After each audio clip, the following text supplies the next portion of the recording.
हाय नमस्ते and welcome to the video. Tanaji release होने के बाद मार्केट में ओम राउत की इज्जत बहुत ज़्यादा बढ़ गई थी। फिर उन्होंने जब अपना अगला प्रोजेक्ट अधिपुरुष अनाउंस किया तो उसकी हाइप अलग लेवल की थी। 500 करोड़ का बजट था, इसमें हमको प्रभास देखने वाले थे एंड मोस्ट इम्पॉर्टेंटली ये रामायण का अडेप्टेशन होने वाला था। पर फिर उसका टीजर आया and then the rest is history. 500 crore का बजट और इतना संडास वीएफएक्स, सारे पैसे प्रभास की एक्टिंग फीस में चले गए क्या? Well you know what, that might just be a possibility. खैर, इस टीजर को इतना ट्रोल किया गया कि इसके मेकर्स ने बहुत डिफेंस देने के बाद भी इसके रिलीज डेट को 5 महीने पुश कर दिया, जो इतनी बड़ी फिल्मों के साथ उतना इजीली होता नहीं है because there is a lot at stake. पर फिर भी ऐसा किया गया और रिपोर्ट्स के हिसाब से इन्होंने और 100-200 करोड़ फूके हैं इस पे, इसके विजुअल इफेक्ट्स और सीजीआई को इम्प्रूव करने के लिए। अब देखो टी सीरीज वालों को इस पे कितना भरोसा है मुझे समझ नहीं आ रहा है, पर अब जो हुआ सो हुआ। ये फिल्म जल्दी रिलीज होने वाली है और अभी इसका ट्रेलर भी आ चुका है and that's what this video is all about. तो चलिए शुरू करते हैं।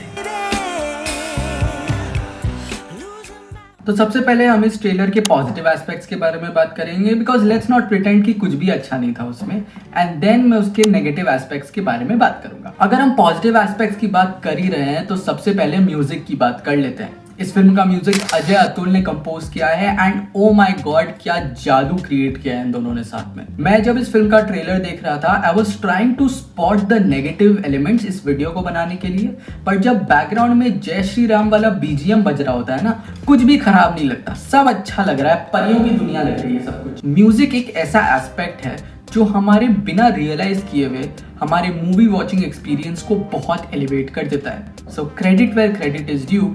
छोटा मुंह बड़ी बात, पर अजय अतुल सर आप मुंबई आ सकते हैं। आग लगा दी, आग लगा दी, आग लगा दी, आग लगा। Now let's talk about the dialogues. इस फिल्म के डायलॉग्स मनोज मुंतशिर ने लिखे हैं, जिनको तुमने कई बार इंडियन आइडल पर देखा होगा। एंड सर क्या डायलॉग्स लिखे। जानकी में मेरे प्राण बसते हैं और मर्यादा मुझे अपने प्राणों से भी अधिक प्रिय है। हम जन्म से नहीं कर्म से छोटे या बड़े होते हैं। तो आगे बढ़ो और गाड़ दो अहंकार की छाती में विजय का भगवा ध्वज। अब देखो, मुझे पता है तुम सब क्या सोच रहे हो, मुझे इसके पॉजिटिव एस्पेक्ट्स बहुत ढूंढ के निकालने पड़ रहे हैं, पर फिर भी डायलॉग राइटिंग एक बहुत इंपॉर्टेंट स्किल है, स्पेशली इंडियन सिनेमा के लिए, जहाँ डायलॉग राइटर और स्क्रीन राइटर दो अलग अलग जॉब्स होते हैं और अपनी लैंग्वेज पर इतना अच्छा कमांड रखना hats off to you sir. Okay, now let's move on to the more important stuff. The color palette and visual style. मुझे ट्रेलर का कलर पैलेट टीजर से बहुत ज़्यादा बेटर लगा, क्योंकि पहले जो हमको विजुअल्स दिखाए गए थे वो बहुत ज़्यादा ब्राइट और सैचुरेटेड थे, जो मुझे पर्सनली उतना सिनेमैटिक नहीं लग रहा था। पर ट्रेलर में जो इन्होंने एक डार्क और गोल्डन टोन पकड़ा है वो मुझे काफ़ी अच्छा लगा। मेरे हिसाब से ये पूरे फिल्म को एक ज्यादा ग्रैंड टोन देता है। ऐसे कुछ गिने चुने शॉट्स हैं जो अधिपुरुष के टीजर में भी थे और ट्रेलर में भी थे, और अगर तुम उनके बिफोर और आफ्टर फुटेज को देखोगे तो तुम समझ जाओगे कि कलर ग्रेडिंग ने एक बहुत बड़ा चेंज लाया है पूरे विजुअल स्टाइल में। अब हम विजुअल्स की बात कर ही रहे हैं तो हम विजुअल इफेक्ट्स की भी बात कर ही लेते हैं। ये पॉजिटिव एस्पेक्ट्स का लास्ट पॉइंट है जिसमें हम इम्प्रूवमेंट की बात करेंगे। टीजर से ट्रेलर में the improvement, and let's be honest, improvement है। टीजर कार्टून नेटवर्क लग रहा था, ट्रेलर 7 on 10 तो है विजुअल्स के मामले में। अगर इन्हीं विजुअल्स के साथ टीजर को रिलीज किया गया होता तो मुझे नहीं लगता है कि इतना हेट मिलता। क्रिटिसिज्म जरूर होता, बट आई डोंट थिंक कि इसको इतना ट्रोल किया जाता कि रिलीज डेट पुश करनी पड़ती। अब देखो, अगर तुम 5-6 महीने का टाइम लोगे और 100-200 करोड़ अपना बजट बढ़ाओगे तो ऑब्वियसली तुमको बेटर विजुअल्स देखने को मिलेंगे। But there are still problems with the trailer. कुछ चीज़ें हैं जो फिक्स की जा सकती हैं, कुछ चीज़ें हैं जो स्टार्टिंग में ही डिसीजंस लिए गए थे वैसे, and nothing can be done about it. तो उनके बारे में हम बात करते हैं। The negative aspects, creative choices. Ram ji की मूंछ क्यों है? रावण का इतना सेक्सी हेयर कट मुझे भी दिलवा दो। और ये सोने की लंका कोयले की लंका क्यों लग रही है? Please explain. अब देखो, मैं ये क्लियर कर देता हूँ कि इन सब क्रिएटिव डिसीजंस की वजह से मेरे रिलीजियस सेंटिमेंट्स हर्ट नहीं हुए हैं, बस देखने में अजीब लगता है। हमने अभी तक इंडियन फिल्म इंडस्ट्री से कोई प्रॉपर रामायण का मूवी अडेप्टेशन नहीं देखा है, तो जब पहली बार इतने बड़े स्केल पर कर रहे हो तो एटलीस्ट ऑथेंटिकली करो। इसमें तुमको अपना इंटरप्रिटेशन और ट्विस्ट डालने की क्या जरूरत है? ऑब्वियसली मैं एक फिल्म मेकर की विजन की रिस्पेक्ट करता हूँ, but when you are adapting something like the Ramayan, you should keep in mind कि करोड़ों लोगों की आस्था जुड़ी हुई है इन लोगों के साथ, इन कैरेक्टर्स के साथ, इस दुनिया के साथ, इस कहानी के साथ। तुम उसके साथ खेलोगे तो बैकलैश तो आएगा भैया। चलो आप कास्टिंग की भी बात कर ही लेते हैं, because that's going to be a very interesting topic. मुझे पर्सनली सैफ अली खान एज रावण काफ़ी पसंद आ रहे थे।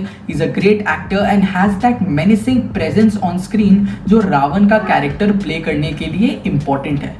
But at the same time उनके कैरेक्टर के साथ जो क्रिएटिव चॉइसेस लिए गए हैं एंड मोस्ट इम्पॉर्टेंटली उनको जो लुक दिया गया है, उससे मुझे रावण वाली फील नहीं आ रही है, if you know what I mean. मुझे कृति सैनन की कास्टिंग भी बहुत अच्छी लगी। She looks good with Prabhas, और मुझे ट्रेलर के थोड़े बहुत सीन्स देख के लग रहा है कि हम उनसे एक पावरफुल परफॉर्मेंस भी एक्सपेक्ट कर सकते हैं। राघव ने मुझे पाने के लिए शिव धनुष तोड़ा था, अब उन्हें रावण का घमंड तोड़ना होगा। और कृति सैनन है भाई, I am not complaining.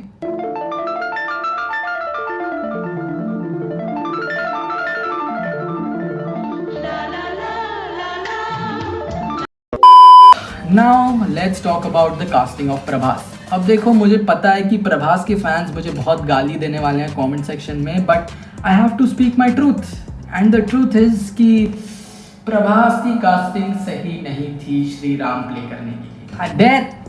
I said it. हमने रामायण के जितने भी अडेप्टेशंस दिखे हैं उसमें राम के कैरेक्टर को हमेशा बहुत काम, कलेक्टेड और कंपोज दिखाया गया है, बट प्रभास के इंटरप्रिटेशन में फॉर सम रीजन उनके डायलॉग डिलीवरी और बॉडी लैंग्वेज में राम बहुत ज्यादा फियर्स और अग्रेसिव नजर आ रहा है। सम्मान से सर झुक जाएंगे।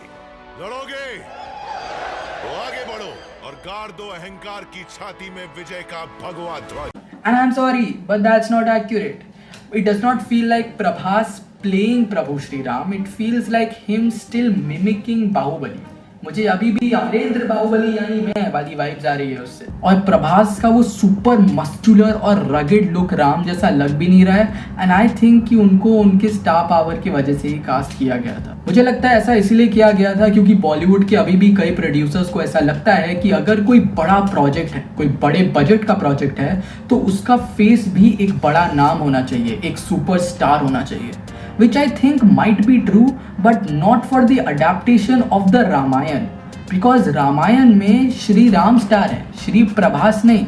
अगर तुम एकदम नया फेस भी ले आओ तो लोग अगर कैरेक्टर से कनेक्ट करेंगे तो फिल्म से भी कनेक्ट करेंगे। अब फाइनली हम विजुअल इफेक्ट्स की भी बात कर ही लेते हैं, बिकॉज इम्प्रूवमेंट डेफिनेटली है, but it's still not the best quality.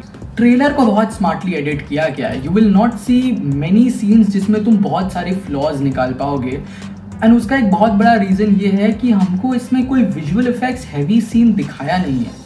बहुत सारे कैरेक्टर्स हैं जैसे वानर सेना जो कम्प्लीटली VFX से बने हुए हैं, जो टीज़र में तो काफ़ी ख़राब लग रहे थे, बट ट्रेलर में हमको ढंग से दिखाया ही नहीं गया, जो कि प्रोड्यूसर्स के तरफ से एक स्मार्ट डिसीजन था पॉजिटिव हाइप क्रिएट करने के लिए। बैकग्राउंड्स अभी भी रियलिस्टिक नहीं लग रहे हैं क्योंकि फॉर सम रीज़न पूरी तरह से वो स्टूडियो में क्रिएट किए गए हैं।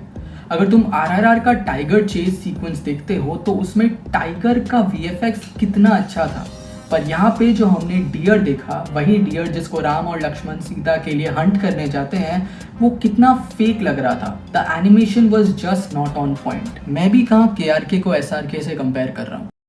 Well honestly for now that's all I can talk about, क्योंकि सिर्फ ट्रेलर ही रिलीज हुआ है। आगे जाकर जब पिक्चर रिलीज होगी तो हम ऑब्वियसली और बात करेंगे। कंक्लूजन में मैं यही बोल सकता हूँ कि रामायण की कहानी तो सबको पता है, इसके हमने 10 अडेप्टेशंस देखे हैं, टीवी शोज में, सीरियल्स में, बुक्स में, ग्राफिक नॉवेल्स में, एंड इवन अमर चित्र कथा की कॉमिक बुक्स में।